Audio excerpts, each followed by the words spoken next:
La deuxième édition du Ndadjebi, rencontre nationale des initiatives féministes, organisée par Sénégal Action Féministe, s'est tenue à la Maison de la Culture d'Outassec. Le thème de cette journée a porté sur le renforcement des initiatives féministes sur le droit à la santé reproductive au Sénégal. Le Ndadje, c'est la rencontre nationale des initiatives féministes. C'est une initiative de l'association Sénégal Action Féministe. Cette année, nous sommes à la deuxième édition. L'idée vraiment, c'est de créer un cadre d'échange, d'apprentissage entre femmes, entre les féministes, entre les experts, entre les filles aussi, sur une thématique choisie.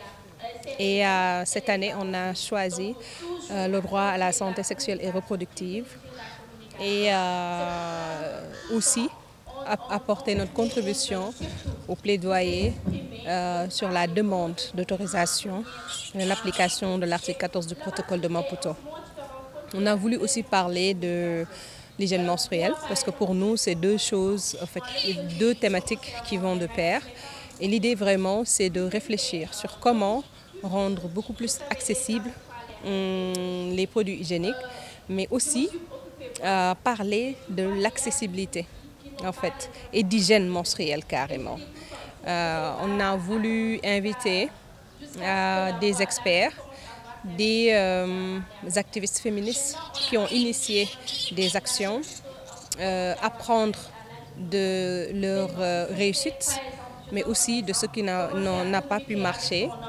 Parce qu'aujourd'hui, nous sommes à l'heure où on est en train de chercher, de réfléchir sur une nouvelle voie, une nouvelle stratégie pour accompagner cette demande d'autorisation de l'article 14 du protocole de Maputo. Différentes thématiques ont été abordées dans les panels tels que le renforcement des actions féministes, le droit à la santé reproductive, la promotion de l'hygiène menstruelle par l'éducation, la sensibilisation et la prise en compte des besoins des adolescents.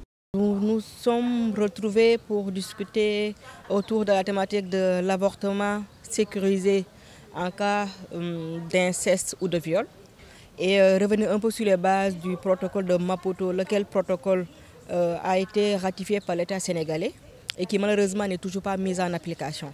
Parce que nous savons que la non-application de cette loi au Sénégal nous coûte très cher, autant en vies humaines, parce que ce sont des femmes qui quand même font des avortements clandestins avec ou sans la loi et donc du coup qui se retrouvent à payer un lourd tribut autant au niveau des complications que cela peut entraîner de faire un avortement clandestin qui peut aller de l'hémorragie au fistule voire à un décès, mais également un coût financier. Pourquoi? Parce que la prise en charge des complications d'un avortement sont beaucoup plus chères que si on prenait en charge le désir et la volonté d'avorter pour les femmes victimes d'inceste et de viol.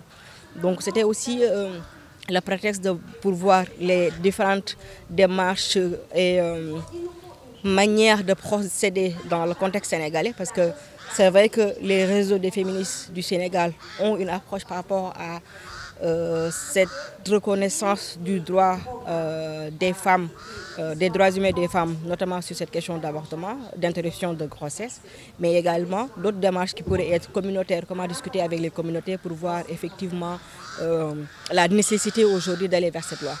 La rencontre de cette année a mis l'accent spécialement sur la problématique de l'avortement médicalisé, conformément à l'article 142C du protocole de Maputo. Selon les panélistes, la question du droit à l'avortement est une lutte féministe. Et le panel sur lequel nous sommes intervenus un peu plus tôt pendant la rencontre s'intéressait à la question de l'avortement médicalisé au Sénégal, puisque c'est les terminologies les plus adaptées. L'avortement médicalisé en cas de viol et d'inceste.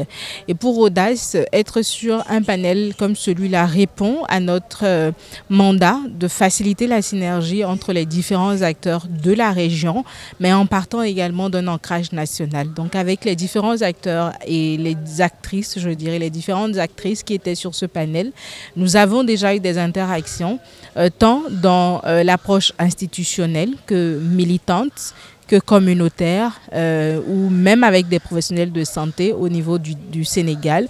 Donc c'était pertinent pour nous d'être sur ce panel afin de pouvoir revenir un peu sur le mandat que Audace se donne de faciliter la synergie entre tous ces acteurs-là dans le contexte national du Sénégal pour soutenir le travail de plaidoyer qui se fait. Et dans un second temps, de rappeler aussi notre mandat qui est d'assurer l'apprentissage et le partage au sein du mouvement régional, puisque le travail qui se fait au niveau du Sénégal, il faut reconnaître qu'il n'est pas isolé. C'est un travail qui peut être soutenu par l'apprentissage, les connaissances qui existent déjà au niveau de la région, dans différents contextes où la même expérience, le même processus a déjà été mis en place. Donc Audace est ravi d'être dans un espace comme celui-là pour rappeler qu'au besoin, il y a des mécanismes d'apprentissage, des mécanismes de partenariat qui peuvent permettre de renforcer le travail qui se fait en ce moment au niveau du Sénégal et que nous serons toujours disposés à soutenir ce travail-là. Pour rappel, l'objectif du Ndajebi est de rassembler les pionnières de la lutte féministe au Sénégal, des activistes, des organisations féministes et féminines, des experts ainsi que divers partenaires engagés.